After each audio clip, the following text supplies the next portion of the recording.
Gulf ರಾಷ್ಟ್ರಗಳಲ್ಲಿ ನಡೀತಿರುವಂತಹ ಯುದ್ಧದ effect ನೇರವಾಗಿ ನಮ್ಮ ದೇಶಕ್ಕೆ ಬೀರ್ತಾ ಇದೆ, ಜೊತೆಗೆ ನಮ್ಮ ರಾಜ್ಯದ ಮೇಲೂ ಆಗ್ತಾ ಇದೆ. ರಾಜ್ಯದಲ್ಲಿ ಗ್ಯಾಸ್ ಎಮರ್ಜೆನ್ಸಿ ಉದ್ಭವವಾಗಿದೆ. ವಿಧಾನಸಭೆಯಲ್ಲೂ ಕೂಡ ಈ ಗ್ಯಾಸ್ ಟ್ರಬಲ್ ಪ್ರತಿಧ್ವನಿಸಿದೆ. ಗ್ಯಾಸ್ ಸಮಸ್ಯೆ ಬಗ್ಗೆ ಪ್ರಸ್ತಾಪ ಮಾಡಿದ್ದಾರೆ ಶಾಸಕ ರಂಗನಾಥ್. ಸರ್ಕಾರ ಹಾಗೂ ವಿಪಕ್ಷಗಳ ನಡುವೆ ಈ ಸಂದರ್ಭದಲ್ಲಿ ವಾಕ್ಸಮರ ಉಂಟಾಗಿದೆ. ವಿಪಕ್ಷಗಳ ವಿರುದ್ಧ ಸಿಎಂ ಸಿದ್ದರಾಮಯ್ಯ ಕೂಡ ಇದೇ ವಿಷಯವಾಗಿ ಕಿಡಿಕಾರಿದ್ದಾರೆ. ಕೇಂದ್ರದತ್ತ ಬೊಟ್ಟು ಮಾಡಿದ್ದಕ್ಕೆ ಬಿಜೆಪಿ ಸದಸ್ಯರು ಕಿಡಿಕಾರಿದ್ರು, ಅದಕ್ಕೆ ಅಪೋಸ್ ಮಾಡಿದ್ರು. ನೀವ್ ಹೆಂಗ್ ಕೇಂದ್ರದತ್ತ ಬೊಟ್ಟು ಮಾಡಿ ತೋರಿಸ್ತೀರಾ ಅಂತ ಹೇಳಿ ರಾಜ್ಯದ ನಾಯಕರು. ಗ್ಯಾಸ್ ಸಪ್ಲೈ ಮಾಡೋದು ಯಾರು ಅಂತ ಹೇಳಿ ಆ ಸಂದರ್ಭದಲ್ಲಿ ಪ್ರಶ್ನೆ ಉದ್ಭವವಾಯಿತು. ಪರಸ್ಪರ ವಾಕ್ಸಮರವನ್ನ ಮಾಡ್ಕೊಂಡಿದ್ದಾರೆ. ಕೇಂದ್ರ ಸರ್ಕಾರ ಅಂದ ತಕ್ಷಣ ನೀವ್ ಎದ್ ನಿಲ್ತೀರಾ, ನೀವೇ ಹೇಳ್ರಿ ಯಾರು ಸಪ್ಲೈ ಮಾಡೋರು ಹಂಗಾದ್ರೆ ಅಂತ ಹೇಳಿ ಬಿಜೆಪಿ ನಾಯಕರ ವಿರುದ್ಧ ಸಿಎಂ ಸಿದ್ದರಾಮಯ್ಯ ಆಕ್ರೋಶವನ್ನ ವ್ಯಕ್ತಪಡಿಸಿದ್ದಾರೆ. ಒಂದ್ ಕಡೆ ಜನ ಆತಂಕದಲ್ಲಿದ್ದಾರೆ, ಇನ್ನೊಂದ್ ಕಡೆ ಕಾಂಗ್ರೆಸ್ ಅವರು ಪ್ರಶ್ನೆ ಮಾಡ್ತಾ ಇದ್ದಾರೆ.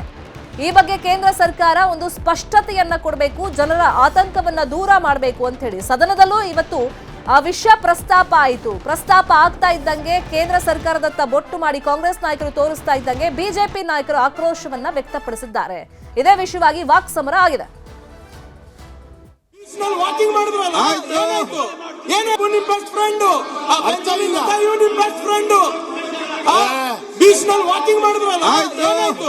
ಏನಾಯ್ತು ಹೇಳಿ,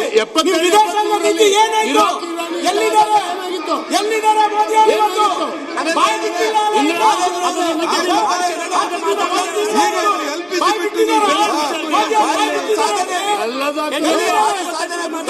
ಮುಂದಣ್ಣವರಿಗೆ ವಿಶ್ ಮಾಡಬಹುದು, ವಿಶ್ ಮಾಡಬಹುದು.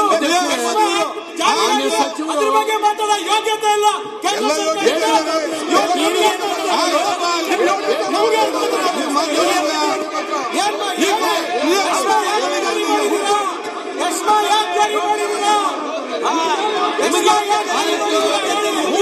ಅಲ್ಲಿ ಏನು ಆಯಿಲ್ ಕಂಪನಿಗಳವರು ಏನು ಹೇಳಿದ್ದಾರೆ ಅಂತಕ್ಕಂಥದನ್ನ ಪ್ರಸ್ತಾಪ ಮಾಡ್ತಾರೆ. ಅವರು ಅದನ್ನ ಕೇಳಕ್ಕೆ ನಿಮ್ಗೆ ಹೌದು ಮತ್ತೆ ಹೌದು. ಇವತ್ತು ಒನ್ಸ್ ಅಗೇನ್ ಈ ಗ್ಯಾಸ್ ಸಿಲಿಂಡರ್ಗಳನ್ನ ಕೊಡ್ತಕ್ಕಂಥವ್ರು ಯಾರ್ರೀ? ಕೇಂದ್ರ ಸರ್ಕಾರ ಅಲ್ವಾ? ಸಿಲಿಂಡರ್ ಬೆಲೆ ಮಾತಾಡಿದ್ದೇನು ಕೇಂದ್ರ ಸರ್ಕಾರದಿಂದ ಕನ್ಸರ್ನ್ ಮಿನಿಸ್ಟರ್ ಎಂತ ಸಿಂಗ್ ಅವರು, ಹರ್ದೀಪ್ ಸಿಂಗ್ ಪುರಿ ಅವರು ಹೇಳಿರ್ತಕ್ಕಂಥದನ್ನ ಪ್ರಸ್ತಾಪ ಮಾಡಿದ್ರು. ಅದನ್ನ ಕೇಳಕ್ಕೆ ನಿಮ್ಗೆ ವ್ಯೈಧಾನ ಇಲ್ಲ. ಯುದ್ಧದ ಸಂದರ್ಭದಲ್ಲಿ ಗ್ಯಾಸಿನ ಕ್ರೈಸಿಸ್ ನಿರ್ಮಾಣ ಆಗಿದೆ ಅನ್ನೋದನ್ನ ನಾವು ಒಪ್ಪಿಕೊಂಡಿದೀವಿ. ನಮಗೂ ಅದ್ರ ಬಗ್ಗೆ ಆತಂಕ ಇದೆ. ಇದು ಯಾವುದೋ ಒಂದು ಸಮಸ್ಯೆ ಅಲ್ಲ, ಯುದ್ಧದ ಕಾರಣಕ್ಕಾಗಿರುವಂತಹ ಸಮಸ್ಯೆ. ಮಾನ್ಯ ಎಲ್ಲ ದೇಶಗಳಲ್ಲಾಗಿದೆ. ಮಾನ್ಯ ಸಚಿವರು ಬಹಳ ಸರಿಯಾಗಿ ಆನ್ಸರ್ ತಗೊಂಡಿದ್ರು. ಈಗ ಮಿತವಾಗಿ ಬಳಸಬೇಕು, ದಾಸ್ತಾನು ಮಾಡಬೇಡಿ ಅಂತೇಳಿ ರೈಟ್ ವೇಲ್ ತಗೊಂಡಿದ್ರು. ನಡುವೆ ಇದನ್ನ ರಾಜಕಾರಣ ಮಾಡ್ಲಿಕ್ಕೆ ಹೊರಟಿದ್ರು. ಯುದ್ಧ ಸಂದರ್ಭ ಆದಾಗ ಪೆಟ್ರೋಲಿಯಂ ಈ ತರದಕ್ಕೆ ಕ್ರೈಸಿಸ್ ಆಗೇ ಆಗುತ್ತೆ. ಯುದ್ಧ ನಿಲ್ಲೋದು ಅಂತಾರಾಷ್ಟ್ರೀಯ ಮಟ್ಟದ ಸಂಬಂಧ, ಈ ವ್ಯತ್ಯಾಸಗಳು ನಾನು ಹೇಳ್ತೀನಿ. ನಾನು ಹೇಳ್ತಾರೆ ಕೊಟ್ಟಿರೋದು ಇಷ್ಟೆಲ್ಲ ಮಾಡಿದಾಗ ಅನಗತ್ಯವಾಗಿ ಇದಕ್ಕೆ ಹಂಗಾಗಿದೆ ಹಿಂಗಾಗಿದೆ ಅಂತ ರಾಜಕಾರಣ ಮಾತಾಡೋದಾದ್ರೆ ನಾನು ಹೇಳ್ಬೇಕಾಗತ್ತೆ, ಏನೋ ಸಮಸ್ಯೆ ಇಲ್ದಲೆ ಈ ಸರ್ಕಾರಕ್ಕೆ ಸರ್ವರ್ ಸಮಸ್ಯೆ ಮಾಡ್ಲಿಕ್ಕೆ ಯೋಗ್ಯತೆ ಇಲ್ಲ. ಯಾವುದ್ರಲ್ಲಿ ಸರ್ವರ್ ಇಲ್ಲ. ನಿಮಗೆ ಯೋಗ್ಯತೆ ಇದೆಯಾ? ಕರಾವಳಿನಲ್ಲಿ ಮರಳು ಸಿಗ್ತಾ ಇಲ್ಲ, 6 ತಿಂಗಳಾಯ್ತು. ನಿಮಗೆ ಯೋಗ್ಯತೆ ಇದೆಯಾ? ಸರ್ಕಾರಿ ಔಷಧಿ ಇಲ್ಲ, ಸರ್ವರ್ ಸಮಸ್ಯೆಗಳು ಯಾವುದು ಸಮಸ್ಯೆ ಅಲ್ಲ. ಡೊಮೆಸ್ಟಿಕ್ ಸಿಲಿಂಡರ್ಗೆ 115 ರೂಪಾಯಿ, 115 ರೂಪಾಯಿ. ಕಮರ್ಷಿಯಲ್ ಸಿಲಿಂಡರ್ಗಳಿಗೆ ಬೆಲೆ ಏರಿಸ್ತವ್ರು ಯಾರು? ನಿಮ್ಗೆ ಯೋಗ್ಯತೆ ಇಲ್ಲ. ನಿಮ್ಮ ಸರ್ಕಾರಕ್ಕೆ ಯೋಗ್ಯತೆ ಇಲ್ಲ. ನಿಮಗೆ ಯೋಗ್ಯತೆ ಇಲ್ಲ. ಯಾವುದು ಕರೆ ಮಾಡಿದ್ರಿ? ಸರ್ಕಾರಿ ನೌಕರಿಗೆ ಸಂಬಳ ಕೊಡ್ಲಿಕ್ಕೆ ಆಗುತ್ತಿಲ್ಲ ನಿಮಗೆ. ಯಾವುದು ಕ್ರೈಸಿಸ್? ಸರ್ಕಾರಿ ನೌಕರಿಗೆ ಸಂಬಳ ಕೊಡ್ಲಿಕ್ಕೆ ಇಲ್ಲ ನೀವು. ಅದು ಬಿಟ್ಟು ಭಾರಿ ಮಾತಾಡ. ಗಲ್ಫ್ ಯುದ್ಧದಿಂದ ಜಾಗತಿಕವಾಗಿ ಸಂಕಷ್ಟ ಎದುರಾಗಿದೆ. ಭಾರತದಲ್ಲಿ ಗ್ಯಾಸ್ ಎಮರ್ಜೆನ್ಸಿ ಶುರುವಾಗಿದೆ. LPG ಮೇಲೆ ಎಫೆಕ್ಟ್ ಬೀರ್ತಾ ಇದೆ. ಕರ್ನಾಟಕದಲ್ಲಿ ಜನ ತತ್ತರಿಸಿ ಹೋಗ್ತಾ ಇದ್ದಾರೆ. 30% ಹೋಟೆಲ್ಗಳು ಬಂದ್ ಆಗಿವೆ. ಆಟೋ ಕಾರ್ಗಳಿಗೆ ಗ್ಯಾಸ್ ಸಂಕಷ್ಟ ಎದುರಾಗಿದೆ. ಇದರ ಹೊಡೆತ ಪ್ರಯಾಣಿಕರಿಗೆ ಬೀಳುತ್ತೆ ಅಂತೇಳಿ ಪ್ರಯಾಣಿಕರು ಆತಂಕದಲ್ಲಿದ್ದಾರೆ. ಇನ್ನು ಬೆಂಗಳೂರಿನ ಕೆಲ ಗ್ಯಾಸ್ ಬಂಕ್ಗಳು ಬಂದಾಗಿದೆ. ಪಿಜಿಗಳಿಗೂ ಕೂಡ ಸಂಕಷ್ಟ ಎದುರಾಗಿದೆ. ಪಿಜಿಗಳಲ್ಲಿ ಇರೋರಿಗೆ ಒಂದು ಹೊತ್ತಿನ ಊಟವನ್ನ ಕಟ್ ಮಾಡ್ತೀವಿ ಅಂತ ಹೇಳಿದ್ದಾರೆ. ಇನ್ನು ಧಾರ್ಮಿಕವಾಗಿ ನೋಡೋದಾದ್ರೆ ದೇವಸ್ಥಾನಗಳಿಗೂ ಇದರ ಬಿಸಿ ತಟ್ಟುತ್ತಾ ಇದೆ. ಅನ್ನದಾನ ಬಂದ್ ಆಗ್ತಾ ಇದೆ. ಕೆಲವೆಡೆ ಮದುವೆ ಮನೆಗೂ ಗ್ಯಾಸ್ನ ಅಭಾವ ತಟ್ಟಿದೆ. ಇನ್ನೊಂದ್ ಕಡೆ ಗೃಹ ಬಳಕೆ ಗ್ಯಾಸ್ಗೆ ಸಮಸ್ಯೆ ಇಲ್ಲ ಅಂತ ಮೊನ್ನೆ ತನಕ ಹೇಳ್ತಾ ಇದ್ರು. ಆದ್ರೆ ನಿನ್ನೆಯಿಂದ ಹೊಸ ಸಮಸ್ಯೆ ತಲೆದೋರಿದೆ.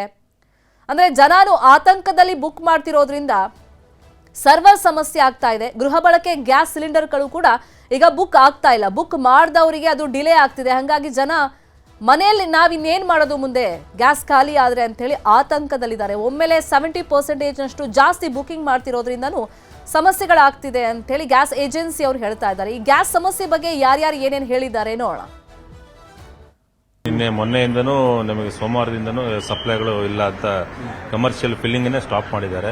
ಡೊಮೆಸ್ಟಿಕ್ ನಾವು ಕೊಡೋದೇ ಬಹಳ ಕಷ್ಟ ಇದೆ ಅನ್ನೋ ಮಟ್ಟದಲ್ಲಿ ಇಂಡಿಯನ್ ಆಯಿಲ್ ಅಧಿಕಾರಿಗಳು ಹೇಳ್ತಾ ಇದ್ದಾರೆ. ಕೆಲವೊಂದು ಹೋಟೆಲ್ಗಳನ್ನು ಈಗಾಗಲೇ ಕ್ಲೋಸ್ ಮಾಡಿದ್ದಾರೆ. ಸುಮಾರು ಒಂದು 15-20 ಐಟಮ್ಗಳನ್ನ ಇವಾಗ ಸ್ಟಾಪ್ ಮಾಡಿದ್ವಿ.